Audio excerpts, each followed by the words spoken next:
¿Qué tal a todos? Muy buenas tardes. Les doy la bienvenida a Zona de Servicio. Mi nombre es Cristina Arana y como siempre es un gusto estar con todos ustedes a través de esta frecuencia del 91.5 de FM. Y pues les recuerdo que tenemos el número de contacto 33 18 80 76 41 para que ustedes, si quieren estar en la conversación de este día, pues puedan mandarnos ahí un mensaje con todas sus preguntas, porque hoy vamos a estar hablando pues del Día Internacional, del Día Mundial del Riñón, que se conmemora el próximo 9 de marzo. Y bueno, para hablar de este tema y de algunos otros aspectos, tengo aquí de invitado al doctor Alfonso Cueto Manzano. Él es jefe de la Unidad de Investigación Médica en Enfermedades Renales. ¿Qué tal? Muy buenos días, tardes ya. Buenas tardes, muchas gracias. Muchísimas gracias por estar aquí en esta cabina azul. Estamos totalmente en vivo y bueno, les reitero la invitación para que si ustedes tienen alguna pregunta sobre este tema se pongan en contacto con nosotros y aquí se las estaremos resolviendo en la medida de lo posible. Y bueno, me gustaría que iniciáramos esta plática, pues sobre a qué se debe esta conmemoración del Día Mundial del Riñón y qué actividades van a estar pues brindando ahí a la ciudadanía. Sí, muchas gracias. Bueno, desde el 2006 se estableció este Día Mundial del Riñón, que se realiza en prácticamente todo el mundo con diferentes actividades, pero cuyo objetivo principal es alertar a la población general, informar a todo el mundo, a las mismas autoridades de salud, a los mismos profesionales multidisciplinarios de salud, acerca de la importancia que tiene la enfermedad renal y la asociación muy fuerte que tiene con otras enfermedades crónicas como la diabetes, la enfermedad cardiovascular, la hipertensión, etcétera. Y bueno, la idea es que durante estas fechas, que siempre es el segundo jueves de marzo, de cada marzo, se lleven a cabo, además de actividades de información, también se hagan programas de detección de enfermedad renal crónica en la población general. Habitualmente van más la gente que tiene algún factor de riesgo conocido, pero también puede ir cualquier otra persona, porque el problema con la enfermedad renal, que es uno de los llamados enemigos silenciosos, que no da síntomas frecuentemente cuando está en las etapas iniciales, sino hasta cuando ya está muy avanzada la enfermedad y ya no hay mucho más que hacer más que preparar al paciente para iniciar bien y tener buenos resultados en diálisis o trasplante. Pero antes, en las etapas iniciales, es muy importante y se puede hacer muchas cosas más todavía. Por eso es que se decidió establecer este Día Mundial del Riñón. ¿Hay alguna edad en donde se empiece a sentir como un poquito más este problema? No, bueno, depende del tipo de enfermedad, porque también afecta a algunas enfermedades de riñón a los niños. Entonces, depende, pero generalmente estamos hablando que después de los 40 años, sobre todo después de los 60 años, se hace más manifiesta la enfermedad, porque además empiezan a aparecer también otras enfermedades que son las principales causas de insuficiencia renal, como decía, la diabetes, la presión alta, el ser mayor de 60 años, el tener obesidad, etcétera, entre otros más, pero esos son los principales factores de riesgo para desarrollarlo. Y bueno, antes de seguir avanzando, pues me gustaría que nos explicara específicamente cuál es la función del riñón o los riñones para pues pues irnos desde la base, ¿no? ¿Cuáles son las funciones que tienen los riñones? Claro, el más conocido, o probablemente las más conocidas por la gente, es que es el filtro y el eliminador de las toxinas que generamos todos día a día. Pero también tiene otras muchas funciones más, porque además de regular o eliminar esas toxinas, también regula el equilibrio del agua. El exceso de agua se elimina por los riñones, pero también de electrolitos. Por ejemplo, el sodio, el potasio, el calcio, el fósforo, todos son regulados importantemente por el riñón. Pero luego también tiene otras funciones que a veces no relacionamos mucho, porque en el riñón se produce una hormona que estimula la formación de glóbulos rojos y por tanto pues previene, digamos, la aparición de anemia. El paciente con insuficiencia renal frecuentemente tiene anemia. Y luego también tiene otras funciones endocrinas o metabólicas, tiene que ver con el metabolismo de la insulina, tiene que ver importantemente con el metabolismo de la vitamina D, que a su vez tiene muchas funciones en el organismo humano. Entonces, es más complejo de lo que generalmente creemos, lo asociamos más con la eliminación de toxinas del organismo o con el exceso de agua, pero regula muchas cosas más. Al regular el sodio, regula la presión arterial, está estrechamente ligado con la presión, el control de la presión arterial. de manera que, como digo, pues tiene muchas funciones. Y bueno, también siempre lo relacionamos con los cálculos renales. Esto es porque, digo, sabemos que hay diferentes pues formas en donde o circunstancias en donde se pueden generar estos cálculos, pero principalmente a qué se debe y pues conocer por qué se alojan en el riñón.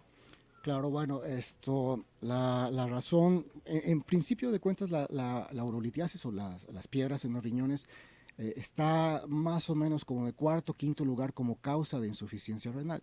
No es la más importante, pero sí es una causa bien reconocida de insuficiencia renal, sobre todo si es repetitiva. Es decir, la gente podría tener un evento de piedras, de litiasis, y a lo mejor después no tuviera mayor repercusión, probablemente. Sin embargo, eso hay que vigilar. ¿A qué se debe? Hay muchas razones por las que una persona puede tener piedras, desde las causas genéticas, las predisposiciones que esta paciente pueda tener con el manejo, sobre todo del calcio o del ácido úrico a nivel renal también. También puede estar condiciones de deshidratación, condiciones, por ejemplo, en algunas zonas geográficas es más frecuente la presencia de piedras en relación probablemente a los minerales que tiene el agua. También las costumbres que se puedan tener, los alimentos incluso que se consumen, pero de manera muy importante tiene mucho que ver con la genética o con las causas ya, digamos, endógenas de cada paciente. Decía, las causas pueden ser múltiples, tiene que ver con el manejo del calcio, pero también del ácido úrico, con la cistina, los oxalatos, etcétera, y todo eso habría que estudiarlo muy bien, sobre todo en las personas que tienen o antecedentes familiares de piedras o episodios repetitivos de piedras o de litiasis. Y, y esto puede pues generar que se tenga que hacer alguna operación, se pueden desechar de manera natural porque a veces cuando vas y te hacen el diagnóstico, pues lo primero que te dicen es que dependiendo del tamaño es o un tratamiento, pero un tratamiento que a veces también pues te genera otro problema en los riñones, o sea, casi todo filtra por ahí. Claro. Bueno, el tratamiento pues depende del momento. Si es en el momento agudo, el tratamiento también depende del tipo de piedra, en dónde esté alojada la piedra, si está causando obstrucción o no, etcétera. Puede ser tratada de manera quirúrgica, de manera endoscópica, es decir, meter un tubito pues por las vías urinarias y tratar de jalarlo, depende de dónde esté situado, o probablemente incluso lo que se llama percutáneo a través de la piel hacia los riñones, también con procedimientos endoscópicos puede ser, o por litotripsia, ondas de choque, ¿no? De manera externa. Depende de la piedra, de la situación, de la obstrucción que cause, de las condiciones generales del paciente. Ese es el evento agudo. Pero si el paciente está formando piedras y tiene una causa para formar piedras que se identifique, pues el tratamiento va dirigido a eso, ¿no? Evitar también que se vuelvan a formar esas piedras. De manera que, como digo, pues el tratamiento depende, ¿no? Del tipo de piedra, de la situación, de la causa y del momento exacto de presentación, ¿no? Y hay que estar como en constante chequeo si ya eres una persona que constantemente estás generando piedras, porque hay muchos que dicen, bueno, pues yo ya voy a vivir así toda mi vida, o sea, ¿hay alguna manera No, de yo que en creo que algún ese es un punto? error, sobre todo si ha tenido más, como digo, más de una ocasión, se debe buscar ayuda de un médico, particularmente de un nefrólogo. También habría que buscar un nefrólogo que tenga más entrenamiento sobre piedras, sobre litiasis, pero sí es un error dejarlo pasar. No es cierto que ya no tengo nada más que hacer si me van a volver a salir, no, hay que buscar por qué y tratar de evitarlo. A veces es difícil, pero hay que tratar de evitarlo porque es una causa reconocida de insuficiencia renal y no queremos que lleguen los pacientes hasta allá, ¿no? ¿Qué pasa si te detectan una y la dejas y solamente empiezas a tener hábitos más saludables, o tomas más agua, etcétera, pero sabes que está ahí? Bueno, depende otra vez, como decía, si está causando obstrucción, pues hay que quitar esa obstrucción, porque la obstrucción en sí puede dañar los riñones. Y sí, ayudan mucho esos hábitos, tomar suficiente cantidad de agua es adecuado, pero también depende de las demás causas, ¿no? No es lo mismo, no se trata lo mismo una piedra, por decir algo, de ácido úrico que una piedra por calcio, pero que el problema de esa piedra por calcio sea porque el intestino absorbe mucho calcio o porque el riñón elimina mucho calcio y entonces se precipita en la orina el calcio, o porque haya problemas con las otras glándulas que se llaman paratiroides, etcétera. La causa es diferente y hay que buscarla. A mí me gustaría que nos explicara estos métodos quirúrgicos que nos acaba de mencionar, cuáles son los riesgos de cada una o si el tiempo de curación, porque también hay veces que te sugieren abrir el riñón. Okay. Hay veces que te sugieren hacerlo por láser, pero pues también tienen un costo muy elevado, y que te comentan que te dejan como un tipo de orificio, ¿no? Que es por donde se hace el... Claro. Bueno, es un área que le corresponde más al urólogo. En realidad los nefrólogos no operamos. Ujú. Los que operan las vías urinarias son los urólogos. Y otra vez, el tipo de operación o de intervención, por no decir operación, va a depender del tipo de piedra, de la obstrucción que tenga, del momento, etcétera. Esa la decisión la tomaría más bien el urólogo, con el fin de resolverla en ese periodo agudo, ¿no? Pero bueno, a final es importante, es muy importante el tema. Pero como digo, incluso hay otras causas, otros problemas más que están todavía por arriba de la litiasis, de las piedras en los riñones, que son causa importante de insuficiencia renal, ¿no? Bueno, pues ¿le parece si después de este corte regresamos con las primeras causas que causan la insuficiencia renal? Claro que sí. Les recuerdo el número 33 18 80 7641 para que si tienen alguna pregunta, aquí tenemos al doctor Alfonso Cueto Manzano, él es jefe de la Unidad de Investigación Médica en Enfermedades Renales. Ahorita regresamos. Bueno, ya seguimos acá de nueva cuenta y acá nos pregunta Paco, dice, ¿cuánta agua es la que se debe tomar? La cantidad normal de agua va entre 1 y 3 litros de agua al día, de agua natural preferentemente, no de refresco, no de jugos enlatados o demás, no de bebidas azucaradas, de agua natural o agua de frutas no endulzadas, ¿no? O endulzadas con edulcorantes principalmente. ¿Qué es lo que hace el refresco? O sea, si te genera como una descomposición más rápida o más enfermedades. Sí te puede afectar directamente el riñón, también te puede causar osteoporosis, piedras en los riñones también, y además de todo lo extra o adicional que va con el consumo de calorías, ¿no? Obesidad, empeoramiento de la diabetes, etcétera. Pero sí tiene daño, sí puede tener daño directo sobre los riñones de manera negativa, pues. Y bueno, pues hablando de este tema renal, ¿cuáles son pues las principales enfermedades que nos puede llevar a tener una insuficiencia renal y por qué es importante hablar de este tema? Claro. Si quieres empiezo porque es importante la enfermedad renal. La enfermedad renal es un grave problema de salud pública en todo el mundo, en México todavía más.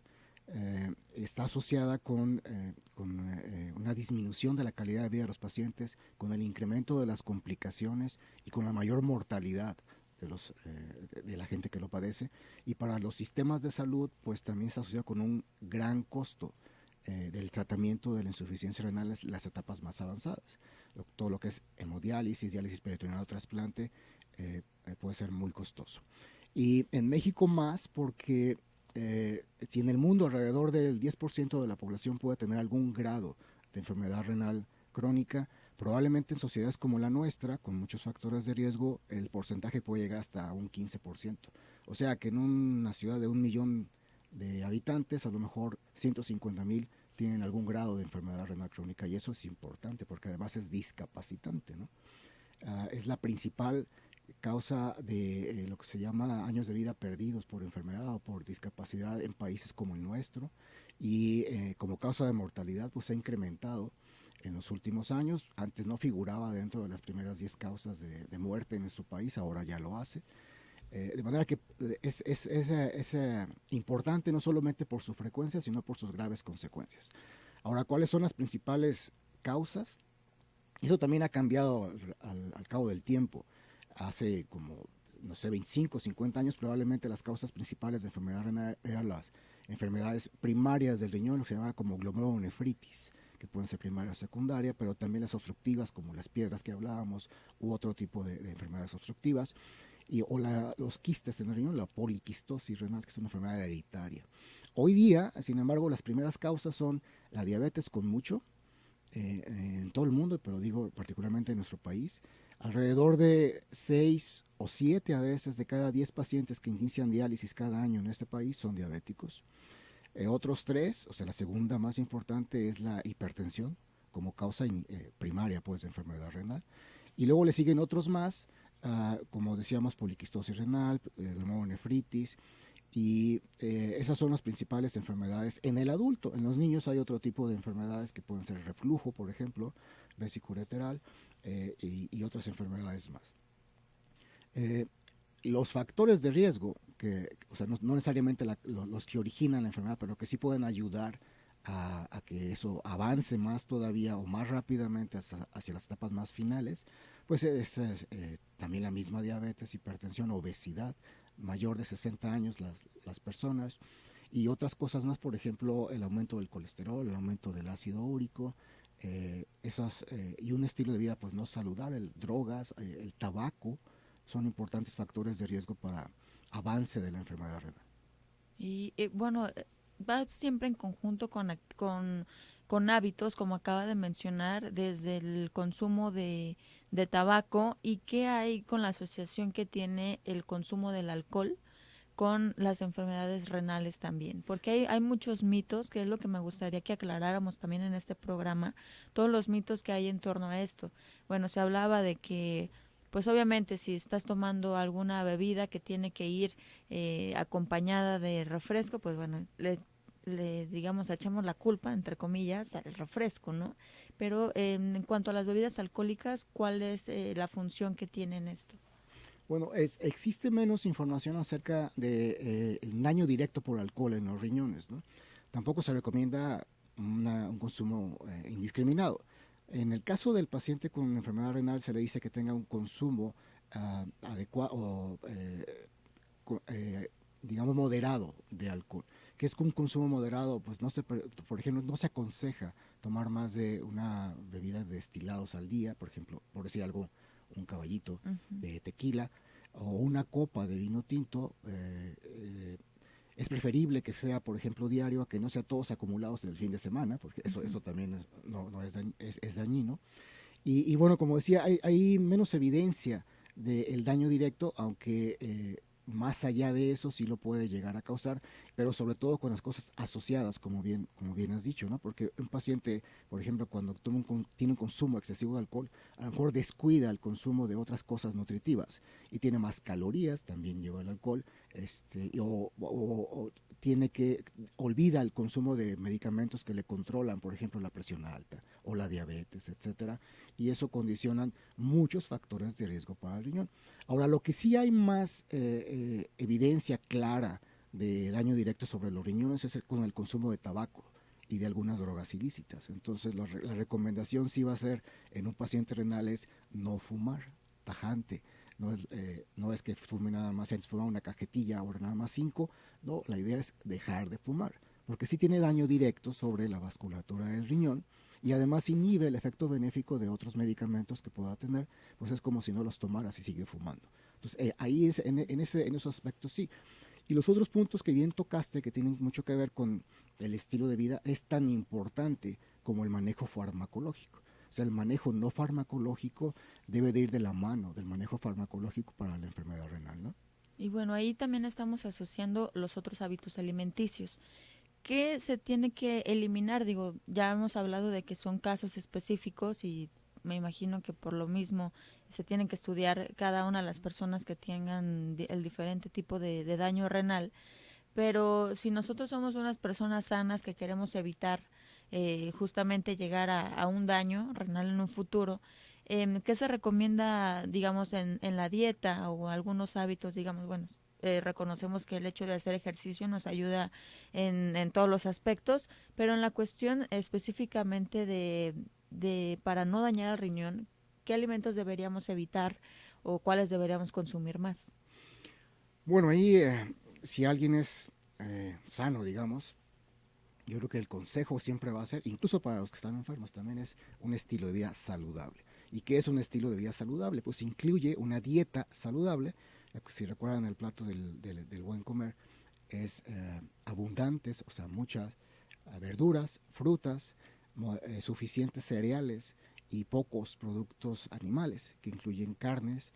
Y si se come carne, bueno, preferentemente la no roja, o sea, la blanca, pescado o aves. No quiere decir que esté prohibido, ¿eh? Vamos, la gente también come ese tipo de cosas y no está mal. Pero recuerden, por ejemplo, la dieta mediterránea tiene probablemente los mejores efectos sobre la salud en general y eso justamente hace todo lo que acabo de decir, ¿no? Ese plato de buen comer. Luego también este estilo de vida saludable pues incluye lo que también se ha dado en llamar la jarra del buen beber, o sea, es de 1 a 3 litros al día, preferentemente de agua simple, de agua pura, y tratar de evitar los refrescos o jugos enlatados o envasados o bebidas azucaradas. Y luego también es el control de peso, o sea, tener un peso adecuado. Es decir, disminuir si se tiene obesidad o sobrepeso, disminuirlo y hacer también ejercicio. Todo eso va de la mano, aparte de las otras conductas de no fumar, consumo moderado de alcohol y no otras drogas que puedan dañar los riñones. Un punto importante que también deben de cuidar, y déjenme que lo traiga acá a colación porque es tan común que lo pueden conseguir hasta en la tienda de la esquina, son lo que se llaman analgésicos antiinflamatorios no esteroideos, los medicamentos para el dolor. Que conocemos, no le voy a tirar a ninguno, no tengo ningún interés comercial, pero todo el tipo de medicamentos como el naproxeno, ketorolaco, ibuprofeno, la aspirina, incluso si se toma a dosis para el dolor, eso si se toman a dosis altas o por tiempo prolongado, terminan por dañar el riñón. Hay veces que el daño puede ser temporal, es decir, si los quita, probablemente regrese la función del riñón a como estaba antes, pero hay veces que le puede dejar daño permanente. Entonces, debería de consumirse pues solamente con prescripción médica o hacer un consumo racional o razonado de ese tipo de medicamentos. Digo, hay gente que no puede, que tiene dolor crónico importante, por ejemplo, un paciente con artritis reumatoide muy importante, pues tampoco puede vivir con dolor. Pero desafortunadamente no hay ninguna causa, digo, ninguna forma de evitar el daño que pueden causar este tipo de medicamentos. Entonces, el consejo va a ser no los use si no los necesita. Sí, yo creo que ese es un punto muy, muy importante porque los usamos ahora sí que igual por el fácil acceso que tenemos, porque es un automedicarnos, entonces optamos por usar esos medicamentos que ya sabemos que nos van a, qué efecto tiene en nuestro cuerpo y si se puede abusar, incluso también pues en estas enfermedades que conocemos como psicológicas, ¿no? De que, ay, antes de que me duela me tomo esto. Claro. Entonces, gracias Entonces, por comentarlo. es preferente, es mejor buscar la causa de esos dolores, ¿no? Digo, cuando tienen una causa real o que sean intensos o muy frecuentes. Por ejemplo, hay gente que dice, bueno, es que yo tengo migraña, frecuentemente tengo migraña y los necesito. El consejo es, bueno, ya vi un neurólogo, puede el neurólogo sugerirle otros medicamentos que controlen mejor la migraña y no nada más analgésicos antiinflamatorios, no esteroideos, ¿no? Y eso puede ser una diferencia para sus riñones. Bueno. Entonces, más bien es buscar, y como digo, un uso razonado de este tipo de medicamentos. Hay otros más, hay muchos más, pero lo que la gente puede encontrar, como digo, hasta en la tienda de la esquina es eso. Bueno, pues nosotros nos vamos a ir a un corte y ahorita regresamos para hablar más sobre pues estas enfermedades renales que son tan comunes como acaba de mencionar, doctor, de que van en incremento acá en México y que hay que tener como mucho enfoque. Les recuerdo, si tienen alguna pregunta, 33 18 80 76 41.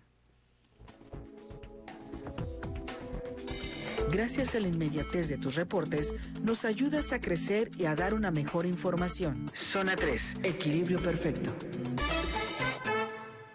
En Rugantino Pizza y Vino te queremos consentir con los mejores platillos. Ven y prueba nuestro delicioso pulpo a las brasas, carpaccio de res acompañado completo para identificar la posible causa de esa piedra. Bueno, pues ahí está la respuesta, Marco. Esperamos que te sirva. Y bueno, uno de los objetivos principales de tener esta conversación con el doctor Alfonso es que pues ya próximamente se viene esta conmemoración del Día Mundial del Riñón y que es justo por alguna razón que la sociedad decidimos hablar de estos temas justo porque se va a llevar a cabo este tipo de efemérides, digamos, y ustedes llevan a cabo ciertas actividades que, como bien lo mencionaba hace un momento, es un servicio social, que es lo que me gustaría que las personas tuviéramos información, porque afortunadamente con esta labor que ustedes hacen, muchos que tienen dudas, que no sabían o que solo van de curiosos y salen con un resultado, les sirve bastante las actividades que llevan a cabo en estas fechas. ¿Nos puede comentar qué es lo que va a suceder este 2023? Claro que sí, muchas gracias. Este próximo 9 y 10 de marzo, de 8 de la mañana a 2 de la tarde, vamos a conmemorar pues el Día Mundial del Riñón. Hemos hecho 3 eventos más que también han resultado muy exitosos, 2011, 2017, 2020, justo antes de la pandemia, y en donde se invita a cualquier persona, tenga IMSS o no tenga IMSS, o sea, sea derechohabiente o no, están invitados a participar. Lo único que, de cualquier edad, lo único que le pedimos es que no tenga un diagnóstico previo de enfermedad renal para que pueda darle lugar a otra persona que no tenga el diagnóstico como tal para hacerle las pruebas. Sí puede recibir toda la información, pero las pruebas las reservamos para aquellos que no tengan un diagnóstico previo. Y también, idealmente, si es posible, ir con unas 8 horas de ayuno para la determinación que se le hace. ¿Qué pasa con la gente cuando va a este Día Mundial del Riñón? ¿En dónde se lleva a cabo? Perdón, es en la explanada del Hospital de Especialidades del Centro Médico Nacional de Occidente. Está sobre la calle Belisario Domínguez, el número 1000. Saben que el Centro Médico Nacional de Occidente es un complejo grande, hay diferentes hospitales, pero nosotros vamos en lo que la gente lo llama la torre, el edificio más alto. Ese es nuestro hospital de adultos. Y en la explanada ahí montamos unos toldos y acondicionamos área para recibir específicamente a los pacientes. Entonces, cuando ellos llegan, se les registra primero, se les da un folio y se les empiezan a hacer evaluaciones, que se llama autocuidado, después se hace una evaluación médica, luego también una evaluación nutricional. Y luego después de eso pasan a la toma de muestras, que se llama. Perdón, antes, cuando están en una área de espera, ellos están recibiendo panfletos con información escrita acerca de los puntos importantes de la enfermedad renal, cómo prevenirla y cómo tratarla adecuadamente. Reciben también, se les pasan videos constantemente relacionados con la enfermedad renal, hay veces incluso promocionado por algunas celebridades. En esta difusión también pedimos a algunas celebridades que nos ayuden a difundirlo.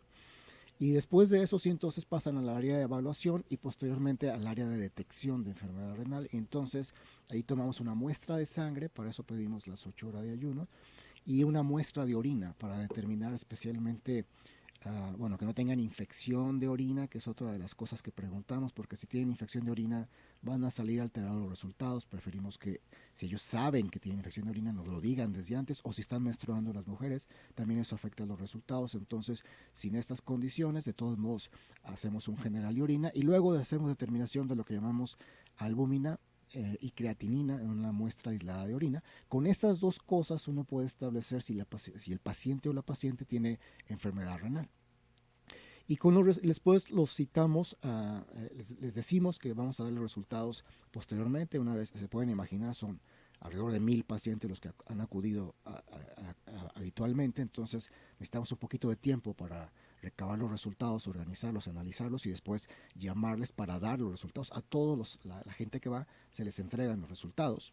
Pero aquellos que tienen o que resultan con enfermedad renal crónica, se les cita personalmente para darle explicación de la enfermedad y darle consejos de a dónde acudir, dónde seguir su tratamiento y qué otras medidas se deben tomar. A los que no tienen enfermedad renal crónica, de todos modos se les hacen recomendaciones como las que aquí hemos hablado, para que sigan conservando una buena función de sus riñones. ¿Y cuál es la edad promedio en que han detectado esta enfermedad renal crónica?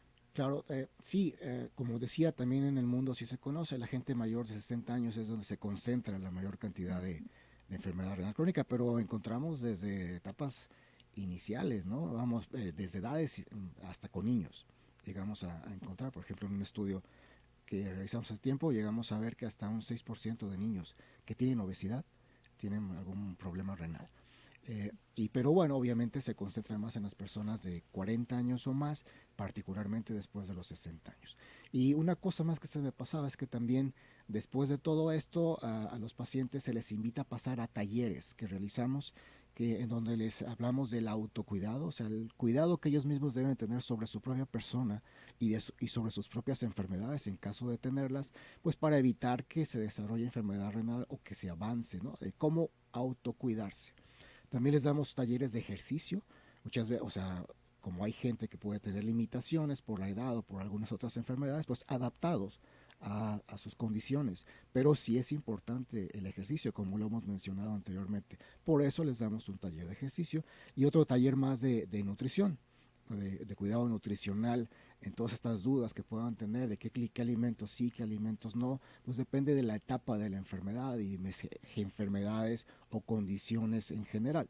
Todo esto se trata durante los talleres, por lo tanto les invitamos a que después de hacerse la determinación o la detección pasen a los talleres también. ¿Podría haber el caso de que alguna persona que ya tiene detectada alguna enfermedad renal vaya solamente o sea, que no ocupe un espacio para hacerse pruebas? Sí, claro, la información la recibe igual, en los talleres los recibe igual. Lo único que pediríamos no hacer es la detección para podérsela dar a otras personas. Como decíamos al principio, ese es un enemigo silencioso, y lo curioso de esta enfermedad, como decía, es en las determinaciones previas que hemos hecho, que en teoría, todos han dicho que no conocían que tenían enfermedad renal, pues detectamos hasta en un 15% de la población que fue enfermedad renal. Entonces eso es muy importante, sobre todo porque la gente no sabía que la tenía. Entonces, pero me imagino que deben tener un tipo de sospecha, ¿no? Porque acuden. bueno, pedimos que aquellos que tengan factores de riesgo particularmente acudan, pero pueden acudir sin factores de riesgo, eso también lo hemos visto. Vamos, yo puedo ser, otra persona puede ser delgada, hacer ejercicio, comer saludable, ser joven, y sin embargo puede tener enfermedad renal. Y si no se hace chequeos médicos, digamos, cada año de rutina después de los 30 años, pues es poco probable que sepa que la enfermedad ahí está, ya la tenía, y que si la detectamos temprano, pues tenga más posibilidades de que le vaya bien si es adecuadamente tratada, ¿no? ¿Y qué se considera como la enfermedad renal crónica? Enfermedad renal crónica, lo que tiene que ver es con el tiempo. Nosotros en medicina le llamamos crónico lo que tiene más de 3 meses. Entonces, en general, es cuando presentan alteraciones de lo que se llama la tasa de filtración glomerular o la función del riñón, junto con o en presencia de marcadores de daño renal. Lo más frecuente es que tienen proteínas en la orina, que puede ser no habitualmente detectado, más que de manera específica como acá lo buscamos, y que tenga estos resultados positivos para estas dos cosas en cuando menos 2 de 3 determinaciones que se hagan en un lapso de 3 meses. Okay. Ya le damos la etiqueta de enfermedad renal crónica. El problema de la enfermedad renal crónica como tal es que puede ser causada por muchas cosas. Evidentemente hay que buscarle después la causa, pero hay veces que no sabemos cuál es la causa única, porque pueden estar confluyendo muchos factores de riesgo. Digo, si el caso lo amerita, que hay condiciones específicas para eso, puede llevarse a un diagnóstico más a detalle por el nefrólogo, que puede determinar hasta una biopsia de riñón para poder determinar la causa más precisa. Pero de entrada es un punto muy importante que se establezca un diagnóstico de enfermedad renal inicial, ¿no? Y esto entonces podemos decir que podemos tener como cierta alertas por el color de la orina, por la cantidad Hay algunas cosas que sí pueden. Hay algunos otros aspectos que no tengan que ver directamente con eso. Sí, bueno, las características de la orina pueden variar, incluso por ejemplo la presencia de proteínas se asocia con una orina espumosa. El cambio de color puede identificar o alertar hacia ciertas alteraciones, la presencia de sangre en la orina, etcétera, no menstruación, me refiero. Eso puede alertar. Pero yo creo que la principal alerta que la gente debe tener es, bueno, yo soy diabético, yo tengo la presión alta, yo tengo más de 60 años, yo tengo obesidad, y no como muy bien y fumo, son factores de riesgo. En ese momento deberías hacerte un estudio para saber si ya tienes enfermedad renal, y si ya tienes, empezarte a tratar de la manera más adecuada. Porque también cuánto es el tiempo o cuántas veces, digo, dependiendo también de la cantidad de agua que tomes, pero cuántas veces se tienen que ir a orinar al día, porque a veces que tomas mucha agua y no tienes ganas. Sí, bueno, eso sí depende de la cantidad. O que si tomas café, o que si tomas otra cosa que puede ser diurético, eso sí depende de la cantidad, pero no hay un número específico. Pero obviamente si vas 20 veces a orinar en el día y te levantas en la noche otras 5 o 10 veces, pues algo no está bien y hay que buscarle las causas. Muy raramente hay otras entidades como la diabetes insípida, así se llama, no la diabetes mellitus, sino la diabetes insípida, que tiene que ver con orinar mucho. Pero estás hablando de cantidades muy, muy altas, que no es para nada habitual en la población, ¿no? Ok, bueno, nos dejamos con esta información, nos vamos a nuestro último corte y ahorita regresamos. Desde temprano, al mediodía, antes de caer la noche, en cada instante estamos contigo. Información y música en equilibrio perfecto. Zona 3. sin otro factor de riesgo, qué sé yo, pues qué bueno, ahí se puede empezar a detectar mucho de los problemas. Sin embargo, yo diría que la mínima parte de la población tiene esa oportunidad de tener chequeos médicos anuales completos.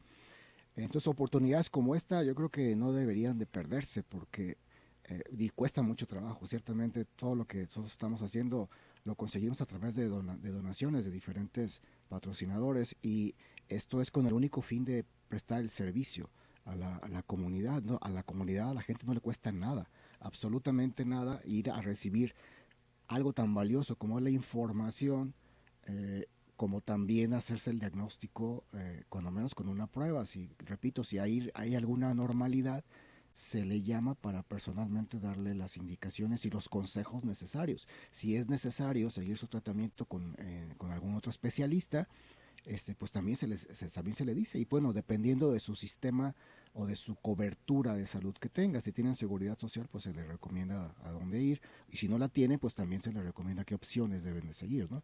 Pero sí, definitivamente que un punto muy importante es la prevención en aquellos pacientes que aún no tengan la enfermedad, sobre todo en los que tengan factores de riesgo, pero también es importante la detección temprana de la enfermedad, para que se puedan empezar las medidas de tratamiento tempranamente y de manera adecuada, porque definitivamente que tratar, como siempre se dice, ¿no? Si tratas una enfermedad temprano es muy diferente que si la tratas tardía. Si tratas la enfermedad renal crónica temprana, puedes probablemente detener el avance de la enfermedad renal hasta las etapas más tardías, lo que requiere diálisis o trasplante, lo que se llama insuficiencia renal crónica terminal. Y que además tiene pues todas las consecuencias que hemos dicho. Entonces, tratarlo de manera temprana sí tiene muchas oportunidades de detener ese avance, o cuando menos retrasarlo y hacerlo de la manera planeada y en las mejores condiciones para el paciente. Bueno, doctor, pues nos puede repetir de nueva cuenta los horarios, el lugar y cuáles son los tipos de servicio que van a poder recibir las personas interesadas.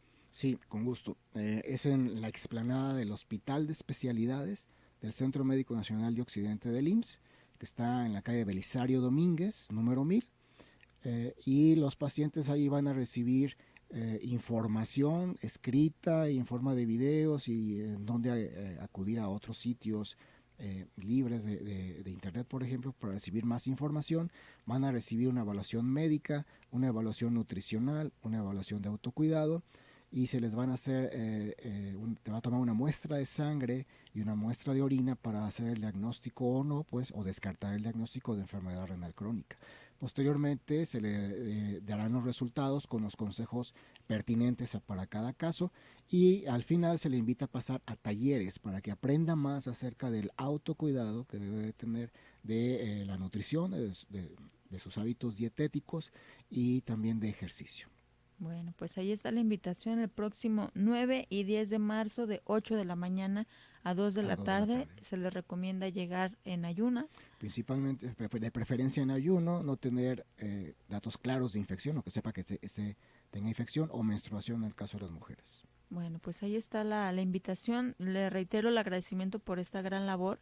Esperemos a ver cómo les va este año, y que el porcentaje pues sea menor, ¿no? Que los otros 3 pues digamos eventos, ¿no? Que han tenido.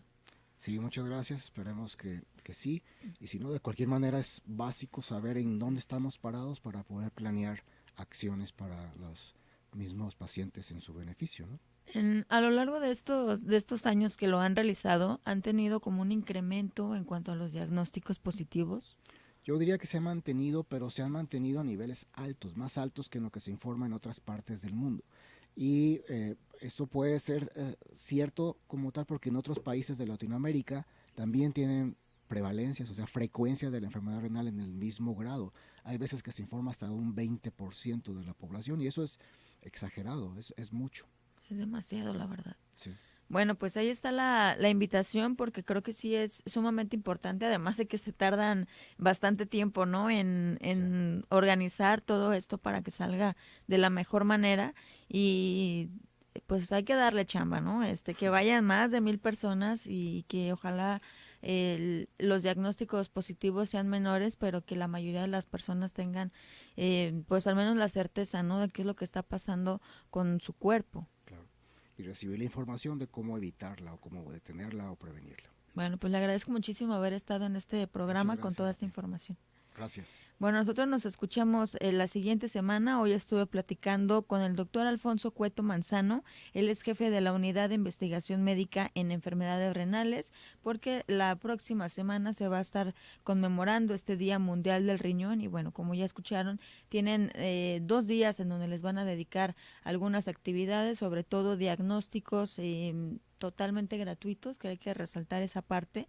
Y ya yo creo que es el primer paso, ¿no? Para que las personas que quieran acudir, sobre todo como ya lo mencionó el doctor, personas con mayores factores de riesgo, pues vayan, pues aprovechen, ¿no? Todo esto que no se da pues siempre, y pues acudan ahí el próximo 9 y 10 de marzo. Nosotros nos escuchamos la siguiente semana. Le agradezco a Rocío en la producción de este programa, a Mino en los controles, y ya se quedan con el señor Pablo Latapí para que escuchen más noticias. Nosotros estamos acá en esta frecuencia a través del 91.5 de FM la siguiente semana. Muy buen día.